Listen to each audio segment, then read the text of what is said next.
This morning, I think you said there was like a 0 to 20% chance of it raining, and then it ended up pouring. It rained. It must have rained like 2 inches. But I think that this morning is the last rain that I'm gonna get until about Saturday, and it is Tuesday today. And so for about the next 5 days, I don't think I'm supposed to get any more rain. I'm gonna have to see.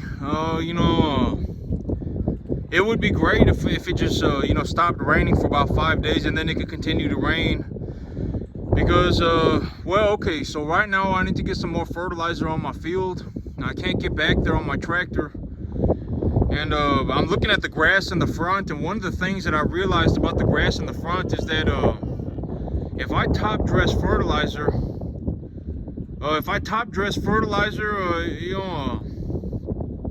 I realistically need about 3 to 4 inches of rain on that fertilizer to get it to work. This is something that I said before too, but if you got like a potassium deficiency or whatever, if you got a nitrogen deficiency on your plant, if you put the fertilizer around the base of the plant and you water it in real good, you have to water it in real good. But if you water it in real good, you're gonna see that fertilizer start to react pretty fast. And I was thinking about this, just a little while ago, and I was like, you know what, I probably realistically need about 3 to 4 inches of rain because my field has started to kick back up. The fertilizer is getting to the grass, and the grass is starting to kick back up. And here in about 5 days, if it doesn't rain for about 5 days, I'm gonna put more fertilizer on my grass. I'm gonna just put a bit more fertilizer on the grass, and I'm gonna spray Duracor. If it doesn't rain by about Thursday, by about Wednesday evening, Thursday morning, I will. If it is still dry out here by Thursday morning, or maybe even about in 2 days, if it's dry enough, I'm gonna go and spray some Duracor on the front. I got some weeds coming in on the front. I can see the weeds all over the place. There's a broadleaf weed, and it's growing in all over the place, and it's very the Duracor burns it up real good. The Duracor really burns it up, and the Duracor doesn't really seem to damage the sorghum Sudan grass much at all. And so on a Thursday morning, I'm gonna spray Duracor. On Friday morning, granted that there isn't any rain, on Friday morning I'm gonna go to the co-op and I'm gonna purchase 1 bag of seed. I'll just come home with 3 bags of seed. I'll go and I'll purchase 3 bags of sorghum Sudan grass while I'm up there purchasing fertilizer. And when I purchase fertilizer and seed, and if I spray Duracor on Thursday morning, by Friday morning, it'll start burning up. The weeds will start burning up, and then by Friday evening, Saturday morning, I will get the fertilizer out on the grass, and I will also reseed parts of the field that needs to be reseeded. Portions of the field in the front have been completely taken over by that ground cover. It's a ground cover broadleaf. It's spreading real fast, and it's all over the place, and so I'm gonna spray the broadleaves. I'm gonna spray the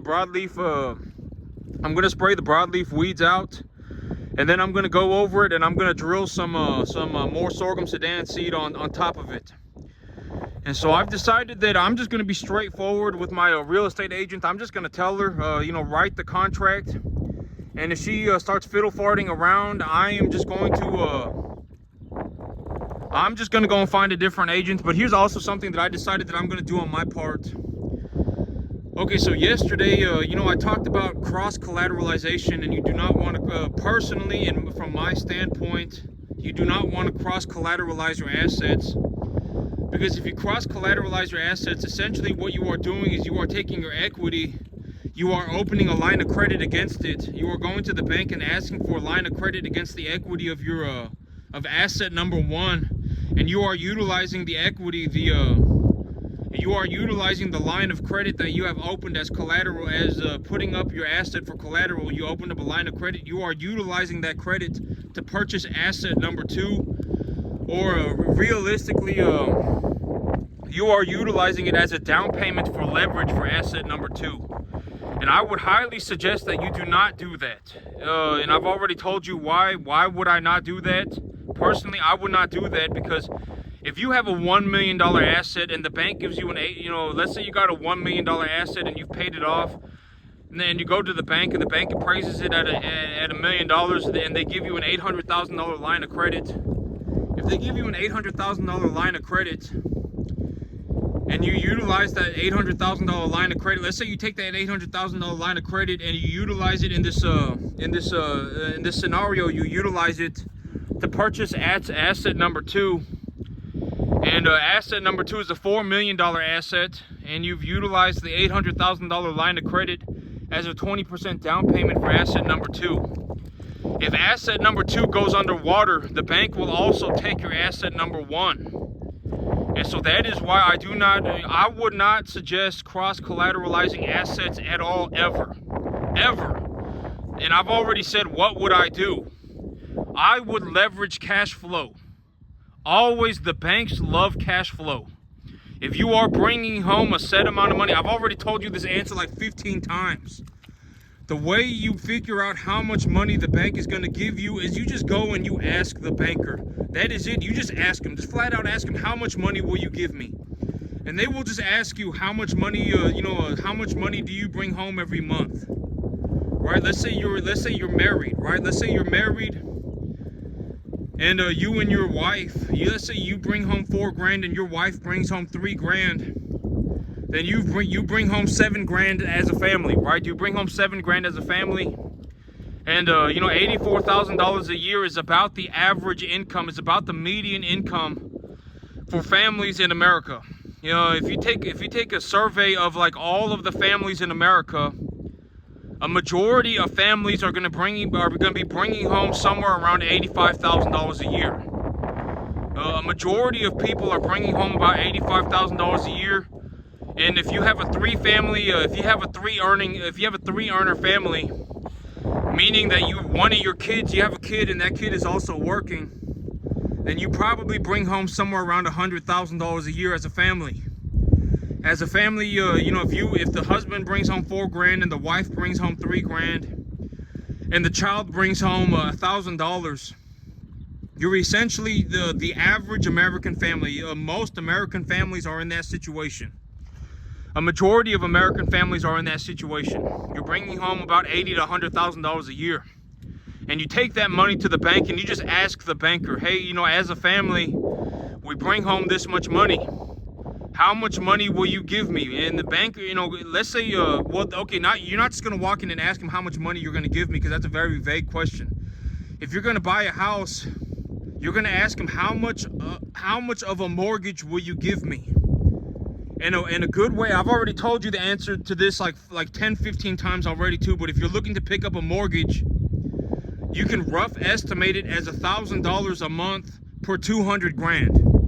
About $250,000 of a mortgage is going to be about $1,500 a month. You can just use this as a rough estimate, granted that you have some decently good credit. And also, if you don't have a 20% down payment, somewhere between $1,500 and $2,000 a month. This is a very realistic, within 93% accuracy, this is going to be correct. Granted that you have decently good credit, like your credit score is over a 700. And if you want to get your credit score over a 700, it isn't even going to take you 6 months. If you legitimately have zero credit, granted that you did not ruin your credit. If you ruined your credit, it is going to take a long time, like 7 years, for you to fix your credit. Granted that you don't have any credit at all, like you don't even know what a credit card is. You haven't done anything to ruin your credit at all. You have zero idea what credit is. And and this is also what I mean by, if you honestly have zero idea what is going on, you're better off than if you have been misinformed. If you've been misinformed, you are in like the worst case scenario that you can imagine. If you, this is also what I mean by, you do not want to go and hang around poor people, because poor people are the worst gaslighters on the entire planet. They will misinform the crap out of you. Poor people will misinform people like you do not believe. And a very good way to look at this is if rich people said what poor people say, that would be deemed as very wrong by society, right? That would be deemed very wrong. Oh my God, money is the root of all evil. You know, poor, you know, rich people. This is also how communism started. If you actually take a look at history, take a look at Russia, right? The poor people all got together and they said, you know what? You know what the problem with society is? The problem with society is rich people. The reason we don't have money is because rich people have all the money. So what are we going to do? The poor people are going to collectively band together and kill the rich people. And the rich people are now gone. And back then, you know, 100 years ago, you know, I don't know exactly the history of Russia, but, you know, there's not just Russia. This also happened in a lot of communist countries. The poor people got together and killed the rich people. The rich people, everybody was a farmer, but the rich people were the good farmers. And then the rich people are now gone. And what happens when the rich people disappear? All of the food that they were producing now disappears as well. Now there is a massive famine. People are eating each other. They're having to put up posters telling mothers not to eat their children. I mean, it's a horrible situation, right? The poor people kill the rich people. The rich people are gone. All of the food that the rich people were producing is now gone. The poor people are starving in mass. They are having, you know, the government is having to put up propaganda posters telling people not to eat their children. I mean, it's a horrible, and now communism is started, right? And now that is the beginnings of communism. When in reality, in a capitalistic society, everybody has the opportunity to do what I'm doing. I'm not the only person that has this special privilege. That is also the big problem with communism, right? Is if you do not have special privilege, you cannot make it. You know, but in capitalism, if you want to go and you want to make it, you can go and make it. I mean, I'm not the only person that can do this. You know, technically anybody else can do this if they want to. Right? I'm not the only one that gets special tax provisions, right? Like if you genuinely woke up tomorrow and you said, you know what I'm going to do? I'm going to go and I'm going to purchase a tax deductible asset. I'm going to purchase a tax deductible asset that I can appreciate at a reasonable value. And here's a very realistic way for a lot of people to do this. If you just go and you start a Roth IRA, right? You start a Roth IRA. If you start a Roth IRA, you can legitimately purchase up to $6,000 worth of stock a year. And that $6,000 worth of stock a year, you can deduct that off of your income. You know, it's a start, right? $6,000 a year, it's a start. If you're making $40,000 a year, and if you can deduct $6,000 worth of you know, income tax off of your earnings, if you can deduct $6,000 worth of, you know, that's like 15% of all of your money.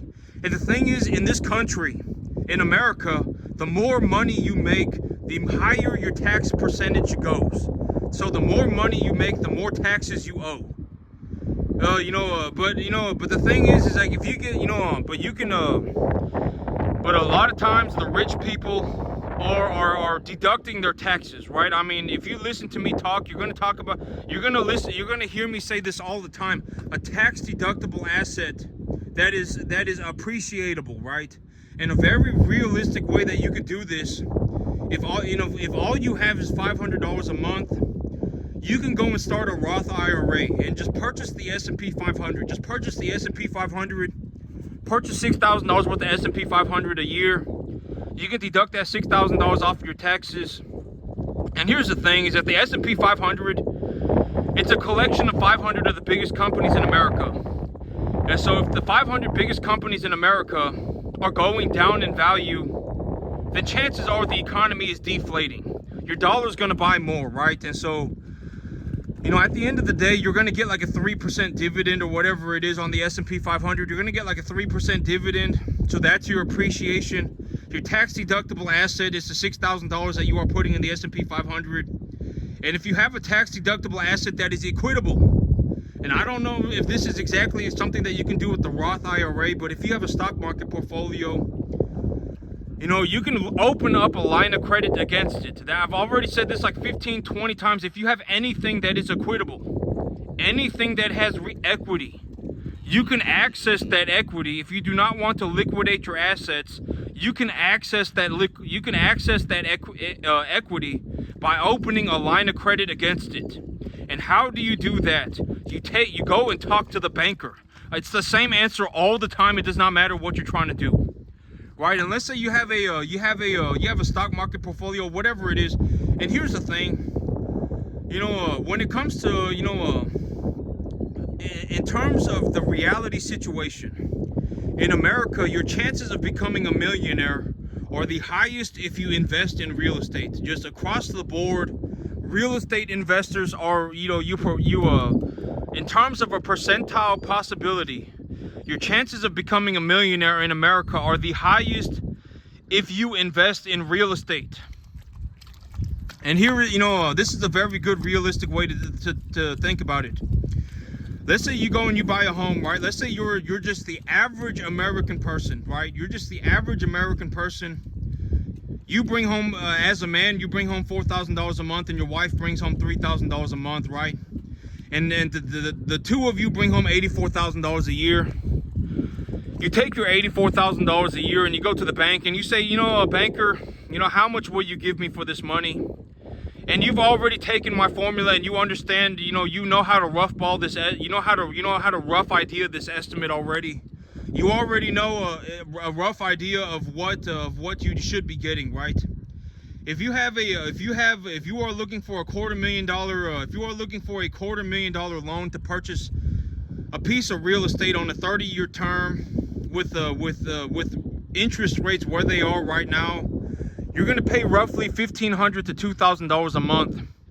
And if you want to straight leverage your cash flow, if you want to legitimately just put so much money in front of the banker's face that the banker will legitimately just give you a loan because you make so much money, then you want to roughly multiply the monthly payment by 3.5 to 5 times. So if you take, let's say you don't have a 20% down payment, you're looking to do a 3.5% down payment. You're looking to do a 3.5% down payment on a 30-year term. The average interest rate right now is about 8%, about 7.25% if you got real good credit. And so let's just say 7.5%. And you got to pay private mortgage insurance. So let's just say because this is a very good time to lowball the crap out of yourself. If your mortgage turns out to be $1,750 a month, but you estimated $2,000, you're going to be doing just fine. If you estimated that your mortgage was going to be $2,000 a month, but your mortgage turns out to be $2,300, you're not going to be doing just fine. And so just roughly estimate that it's going to be $2,000. And if you want to go into that bank and you want to ask for a loan of $250,000, you're going to need to be bringing home about $7,000 a month, which is what you do right now, right? If you're just the average American person, the average American earner, a family of the mother is going to bring home about 3 and the father's going to bring home about 4. And as a family, you're going to bring home about $84,000 a year. That put you dead in the middle, just right in the middle. And if you're right in the middle, you can probably go to the bank right now and purchase a home, a $250,000 home right now. And a $250,000 home, it does not need to be the last home that you ever buy. They call them starter homes, right? And so you go and you buy yourself a starter home. You go and buy yourself a starter home. And let's say over the next 5 years, you really got to it. Let's say you got a raise and, you got a raise and your wife got a raise too. And let's say you and your wife are now bringing home $100,000 a year. You're bringing home about $9,000 a month together as a family. And let's say you paid off, about $200,000 worth of your home, which would be very low. Let's just say you paid your home off with, let's just say you really got to it. And you said, what, instead of spending the money that we're making, what we should do? We should just invest it into our home. Open a Roth IRA and invest it into our home or whatever it is, And now you got a $250,000 home that you've paid for. And now you don't have a monthly payment. But the big problem with owning a home and having your home be your store of egg, one of the big problems about having your home be a majority of your net worth is that your home at the end of the day is not going to produce any cash flow. If you retire, let's say you have a paid off home. If you have a paid off home and you retire, how are you going to make money? How are you going to make money? That home is not bringing you any money. If anything, the home is costing you money. You still have to pay property tax. You still have to pay to fix it up. If anything goes wrong with it, you have to pay for it. Your home is not bringing you any money. And so in reality, this is the situation that you don't want to be in. You don't want to be in situation number 2. You do not have any retirement. The situation number 2 for being poor is that you do not have any retirement. Number 1 is that you are just broke. You don't have any money. And number 3 is that you have so little money that it's actually causing your family problems. You know, a lot of people, they say that, you know, if you listen to poor people, this is what I mean. This is one of the things when I talk about poor people are some of the worst gaslighters on the planet.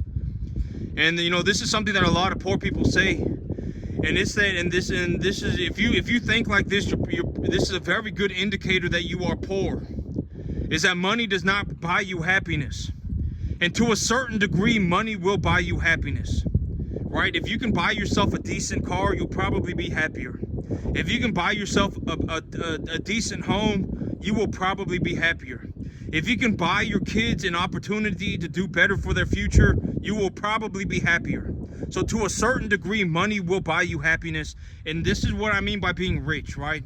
As long as you have enough money to cross that threshold, you have enough money to at least overcome these 3 major obstacles, right? As long as you have enough money to where you are, you know, doing okay for yourself, then you are rich. You do not need $10 million to be rich. You do not need $1 million to be rich. You do not need 100 grand to be rich. You essentially just need enough money to that, so to the point that you have enough money to do what, you know, to essentially just live your life, right? Without having to worry about money. Because if you're worried about money all the time, for whatever reason, right? Let's say like you cannot give your kids you cannot give your kids opportunities, right? Let's say your wife is upset with you. Let's say you don't have any money in the bank account, or let's say you don't have a retirement. Then if you make more money to the point where you can actually overcome these 3 obstacles, you will probably be happier with your life. You probably will be, I'm just gonna say it, to a certain point, money will make you happier. You know, after a certain point, money, you know, like, after a certain point, you know, money, the amount of happiness that money will bring you after a certain point is kind of negligible. Like if you make $15,000 a month, like let's take, you know, well, even me, right? Like right now, I would say on the average, I make about $15,000 to $20,000 a month. On the average, right now, I'm making about $15,000 to $20,000 a month. You know, this 10-acre field produces about $12,000 worth of income for me a month. You know, I make about $12,000, maybe even a little bit more, $12,000 to $14,000 a month. This 10-acre field makes me about $12,000 to $14,000 a month. And I make about $4,000 a month on a W-2 as well. So I make about $16,000 to $18,000 a month. And I'm gonna say, even right now, but here's the thing: it's like, you know, I make about $16,000 to $18,000 a month right now, and I'm just gonna say it. I'm actually happier making $18,000 a month than I am making $10,000 a month. And I am happier making $18,000 a month than I am making $4,000 a month. Even, you know, like I would not go out of my way. Like, okay, here's a very good way to put it. Like me right now, I make about $18,000 a month, right? I would not wake up tomorrow and be like, you know what? I would be happier if I did less and made less. I would not make that, you know, I would not do that. I would say, you know what? I would choose to do what I am doing right now. You know, I'm not like miserable, right? I'm not like I would not wake up tomorrow and be like, you know what, I'm gonna work half as much and I'm just gonna make you know, I'm gonna work half as much and I'm gonna make $10,000 a month. Instead of making $18,000, instead of making $16,000 a month, I don't feel like working this much anymore. And so you know what I'm gonna do? I'm gonna work half as much and I'm gonna make half as much money. I would not do that. You know, I would not make that choice. And so when I logically think about what I got going on, I'm just gonna say it. I am happier making the 16. You know, I make about $16,000 to $18,000 a month right now, and I am happier making that $16,000 to $18,000 a month. Like I would not choose to wake up tomorrow and make less money if it meant that I worked less. And this is also one of the things I think that you know, I think one of the worst, okay, so, poor people are the worst gaslighters on the entire planet, right? This is another example. If you talk to a lot of poor people and you ask them what they would do with money, like let's say I talk to a poor person right now, right? And I said, well, if you won the lottery tomorrow, and you walked away with $250 million, what would you do with it, right? I mean, and chances are they are not going to do anything good with it, right? They're going to go and they're going to wreck themselves, right? I mean, a lot of times it's like drugs or it's gambling, or they lose all of their money. They go and they give the money away to other poor people, right? I mean, they do horrible things with money. I mean, and this is another very good example of what I mean by poor people are some of the worst gaslighters on the entire planet. A lot of these people, and they're poor, right? They're dirt poor. They wake up tomorrow and they win the lottery. They take that lottery money and what do they do with it, right? Non-stop vacations. All they want to do is go on vacation. They go on vacations, they do drugs. They give the money away to other poor people. And within a set amount of time, they're just right back to being poor again, right? But you take a rich person and they got $250,000, and you give and let's say you got a rich person with $250,000, a genuine rich person, right? A genuinely rich person, and they got $250,000.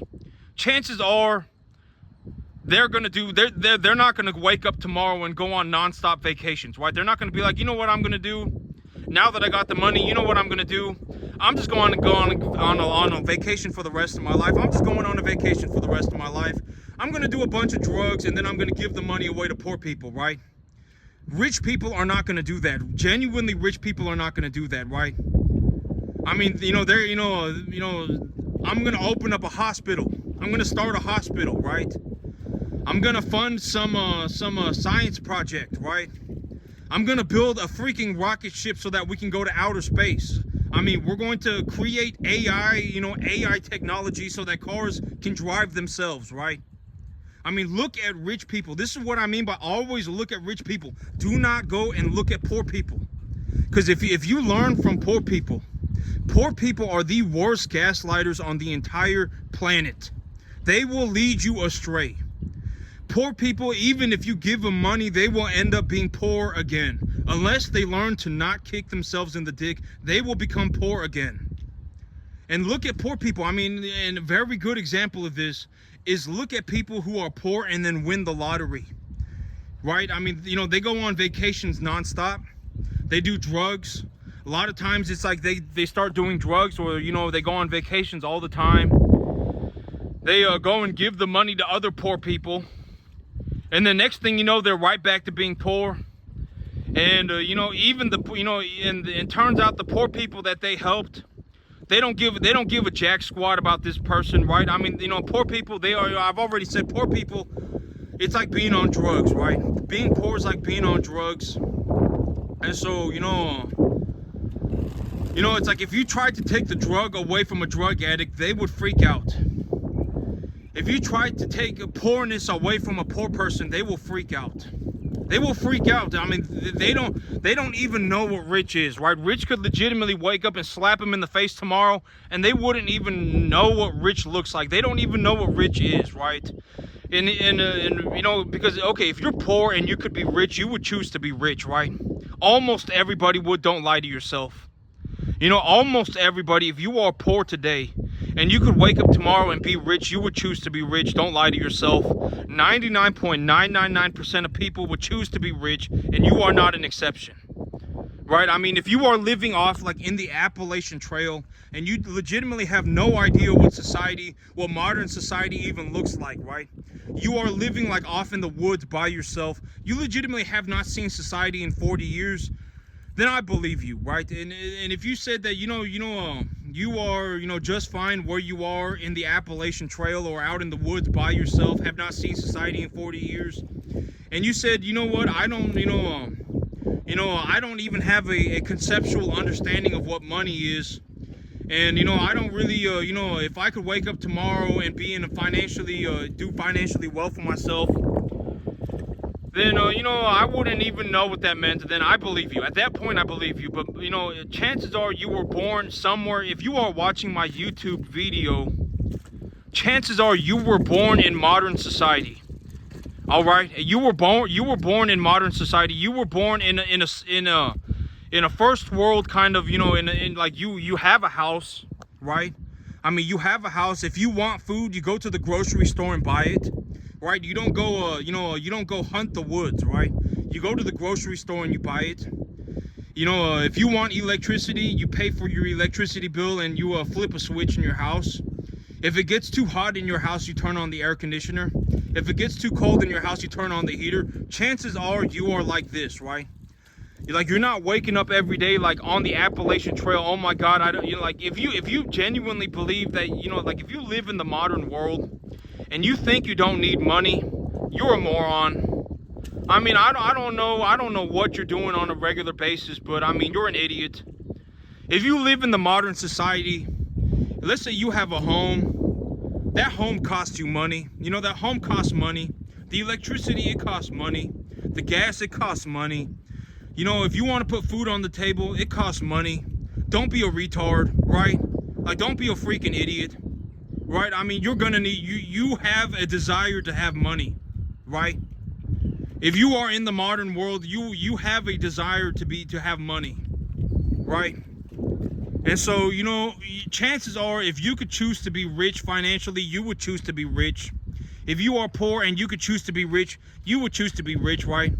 Not, you make more money than you spend. Therefore, you are not in category number one. Category number one for being poor is you're just broke. You don't have any money. Category number two is you don't have a retirement.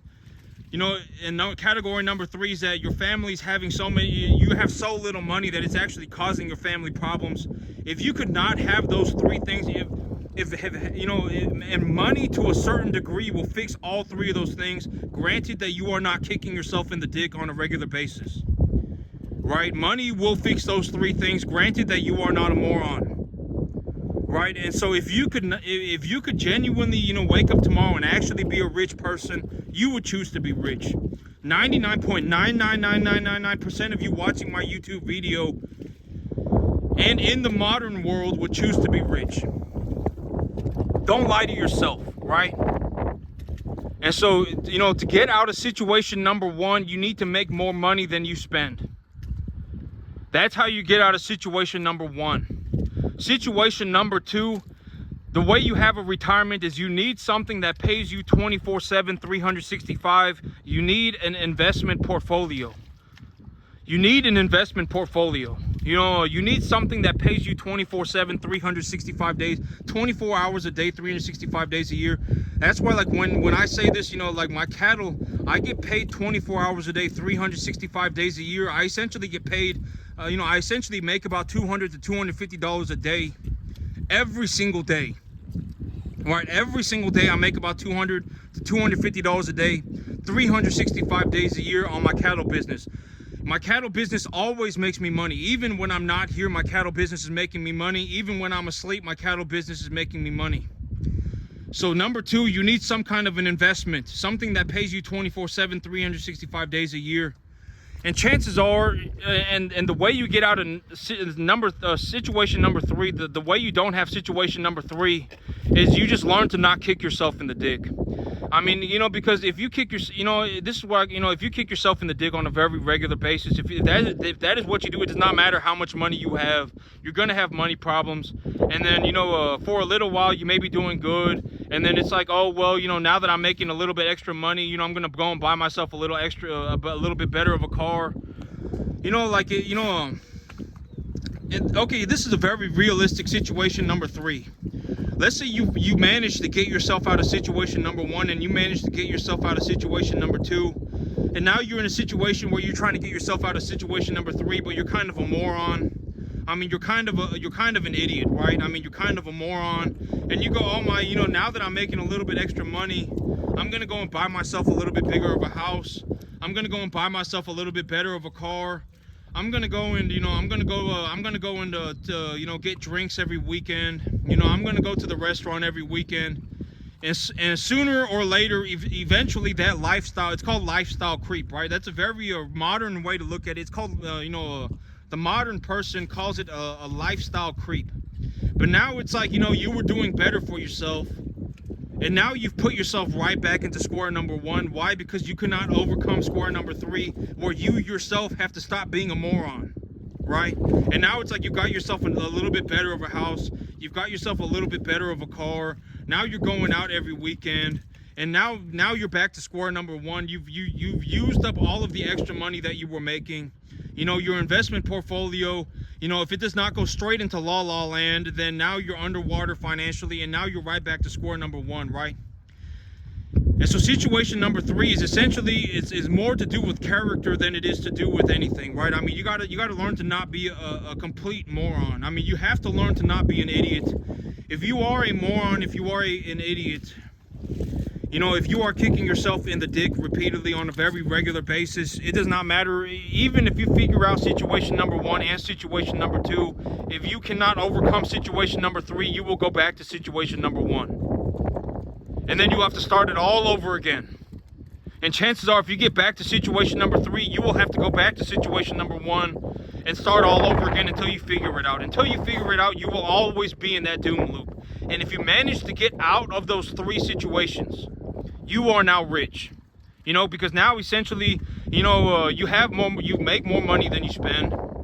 You have an investment portfolio, and you're not self-sabotaging yourself on a regular basis, right? And if you're not self-sabotaging yourself on a regular basis, you make an excess amount of money, and you have a solid investment portfolio, you essentially have money forever. And then that is and then at that point, you are now rich. And so, I was actually going to talk about this earlier in the video, but then I, kind of just went off on something else. But I'm going to open up a line of credit. I'm going to collateralize my property as a line of credit. I'm not going to cross collateralize anything. I've already told you to not cross collateralize your assets, because if you cross collateralize your assets and you're in a situation where you utilize number one essentially as a down payment for number two, and you leverage asset number two, if you collateralize your asset number one for a line of credit, and then you utilize that line of credit to purchase asset number two, and asset number two is essentially maximum leverage. If asset number two goes underwater, you will lose asset number one as well. And so I would not suggest cross collateralizing anything. I would not, I would highly suggest that you do not cross collateralize your assets ever. But me, I am going to open up a line of credit I'm going to collateralize my asset for a line of credit, so that I can show, I'm gonna make offers. I'm gonna make offers on properties, and when I make the offer, I am going to utilize my line of credit as just showing people that I have money, right? Because I have equity in this property. I haven't touched the equity in this property. I've been here for like 2.5 years, and my property's gone up in value a good bit, and I bring home about $12,000 cash every month, and when I pay for everything, and then I also have about $6,000 worth of unrealized gains on my assets. And so in totality, I bring home about $18,000 a month. I bring home about $16,000 to $18,000 a month.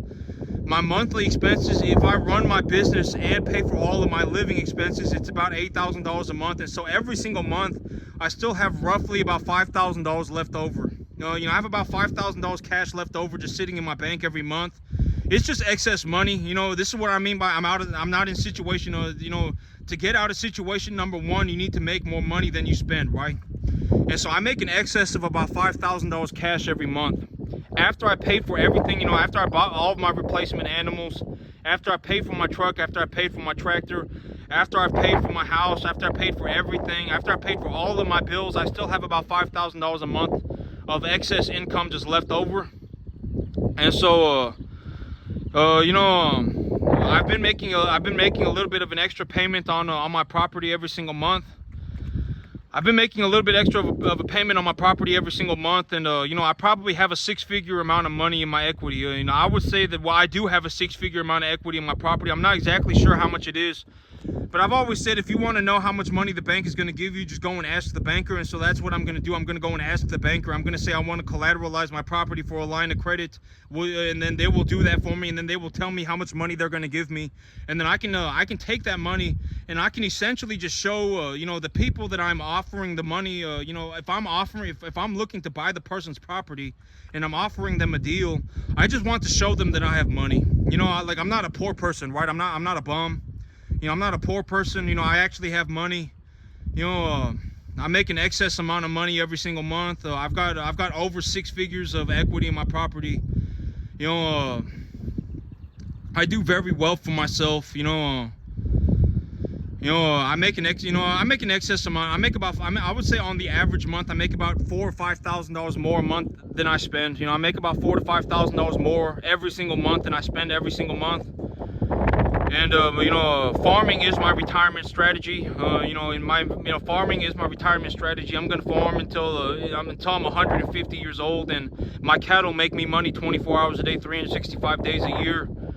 And number 3, I'm not a moron, right? And how do I prove that I'm not a moron? Well, you can take a look at the equity in my house. You know, I have hundreds of thousands of dollars that I could have used, and I didn't touch any of it. I just left it there because I didn't need it. Why did I not need it? Because I have an excess amount of cash flow I make a substantial amount of money. That's why I didn't need it. And you know, why do I make a substantial amount of money? Because I have a very solid investment portfolio, and I'm also not an idiot, right? All these 3 things tie together. And so essentially, I'm going to open up a line of credit against the property. And the reason that I'm going to open up a line of credit against the property is not to cross-collateralize my assets or utilize my equity to purchase anything at all. I'm not going to purchase anything at all, right? All I'm going to do is I'm going to show it to people when I make an offer. Hey, I have like over 100 grand, right? I have over 100 grand right here. You know, I can show it to you.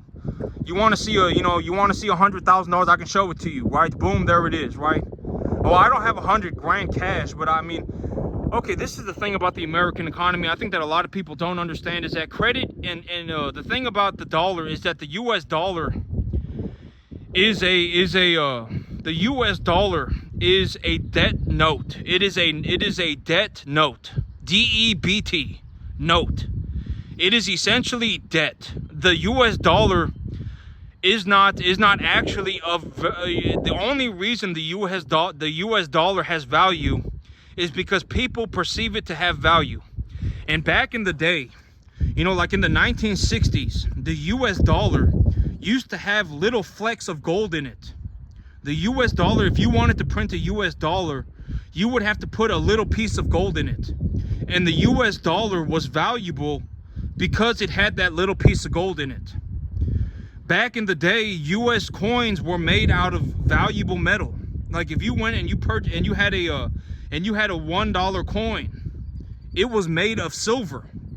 You know, if you had a $50 coin, it was made of silver, and that was why the U.S. money was valuable.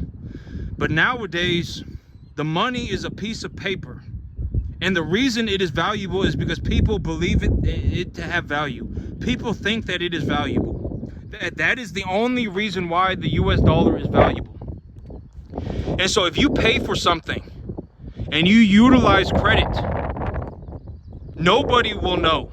Legitimately, like if I show up and I let's say I go to the bank right now and I say, give me a line of credit, and they say, okay, we'll give you a line of credit, and we'll just put it on your whatever, right? And we'll put it on your account, and it's like, boom, the bank opens up a line of credit for me for 150 grand, right? 150 grand, and I go and I take that 150 grand, and let's say I buy a piece of land with it. I show up to the land, which I'm not going to do. This is a horrible example.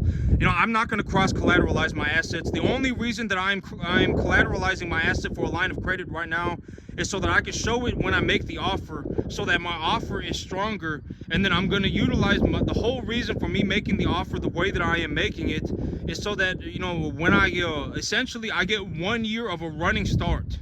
I get a 1 year of a running start, and when I get started, I'm going to start farming the property, and when I start farming the property, I will make money, and then I will take the cash flow that I have produced on the property to the bank for leverage, right? I've said, you know, this is like the 5th time I've said it, even on this video, just on this video. Banks love to lend against cash flow. If you make, like, if you show up on a 10-acre field and you make $12,000 a month, and the 10-acre field is going to cost $600 a month, right? You know, if you went out and you bought a 10-acre field, it would cost you about $500 to $600 a month. If you took a loan from the bank, and let's say you have to pay $500 to $600 a month, but you make 12 grand. If you show up at the bank and you say, I make $12,000 a month on this 10-acre field, I want you to finance my loan for me, the bank will do it for you. They will. I mean, even if you only make $6,000 a month, the bank will do that for you. Right? Because at the end of the day, the bank is like, you know, he only needs to pay me $600. He's making $6,000 a month on the asset that he is asking for me to finance.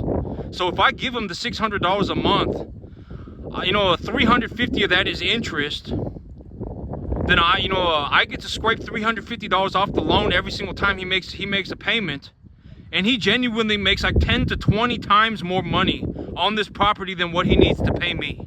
And so that is the big idea. Banks love to leverage cash flow. If you make if I show up on a 50-acre field and I make 200 grand, if I make 200 grand, and the bank takes a look at the property and they go, you know, if I wanted to finance this property, it would cost about 2 grand, but I make 20. I make 10 times the amount of money that the bank is asking for. They will 100% leverage that for you. They will go, thank you for your business, right? They will leverage that for you. They will finance the loan for you. And this is what I mean by you always want to make the money first. Structure the deal so that you have an opportunity to make the money first. And this is another offer that I've been considering. I will, whatever. I will finance the down payment, the amount of money that they want for the down payment. I will finance it for them, right? I will finance it for them and I will get them the down payment. But for the first 2 years of the loan, I do not want to have to owe anything.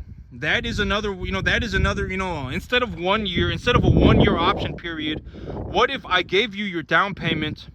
I paid you your down payment, whatever it is that you wanted. I paid you your down payment, but for the first 2 years of the seller financing loan, I do not pay anything. You know, that is another offer that I'm going to give these people. I will give you your listing price. I will pay you your price. I will give you your down payment. But for the first 2 years, I do not make any payments at all to you. I do not make any payments to you at all. That is going to give me a 2-year running start, right? I mean, you know, maybe I need to finance the $1,000. You know, if they want 100 grand and I take a loan for 100 grand from the bank, let's say I take some crazy loan and it costs me $1,000 a month, right? The bank gives me some crazy loan. They say, you know, you want 100 grand, we'll give you the 100 grand, but you're gonna have to pay $1,000 a month for it. Well, you know, even in that situation, I am not worried about the $1,000 a month. I've already told you my business plan. I've already told you exactly what I'm going to do. The whole idea of me doing what I do is that if I get a 1 to 2 year running start, depending on what we come to an agreement on, if I get a 1 to 2 year running start, within 1 month of me having that property, I will have it fully fenced. I will have a well drilled and the grass will have grown, and I'm just going to put cattle on it. I'm going to put cattle on it, 1 to 1.5 type medium large frame feeder animals, and when they're going to eat grass essentially until they are about 800 pounds, and when they are 800 pounds, I'm just going to go ahead and take them to the sale barn at that point, right?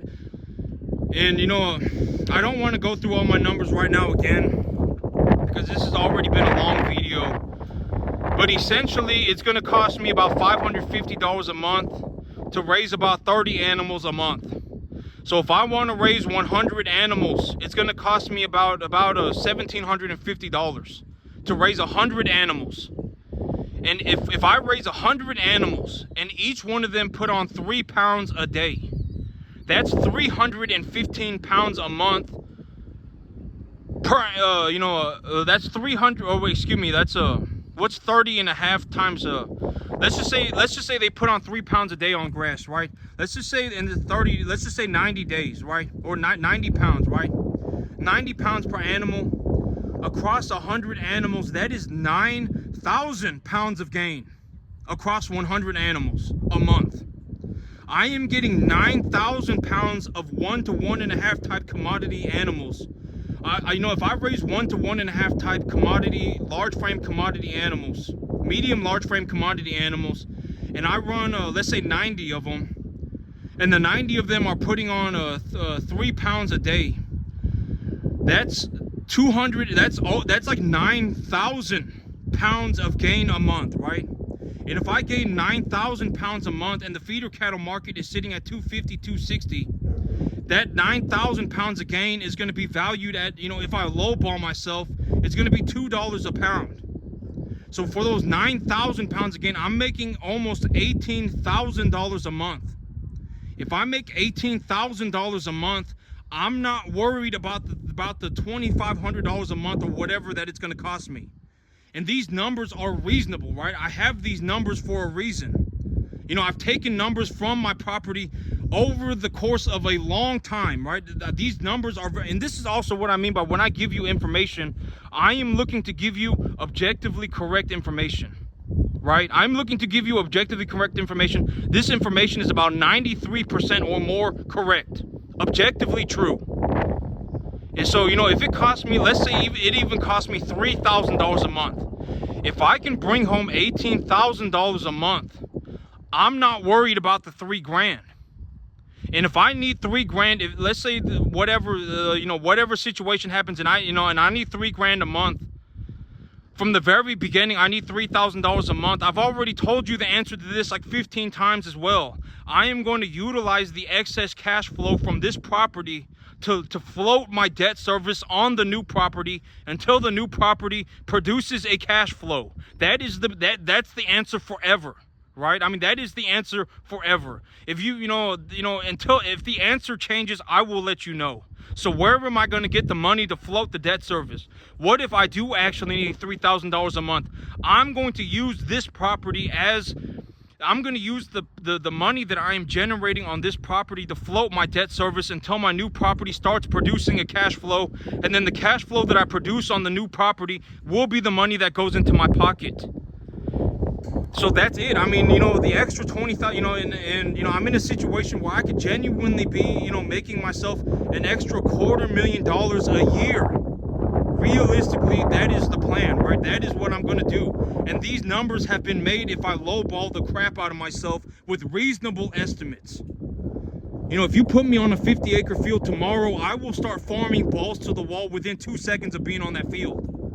Right, I will have 1 to 1.5 type medium large frame animals on that field almost instantaneously, within a month. I will have grass planted within 2 days, right? I mean, I will legitimately be on that field. I mean, just you know, chopping it within 2 seconds of being on that field, right? And so that is, you know, that is the big idea. That is what I am doing. If the plan changes, I will let you know, but that is what I'm doing to a fine detail, and nothing has changed from the very beginning.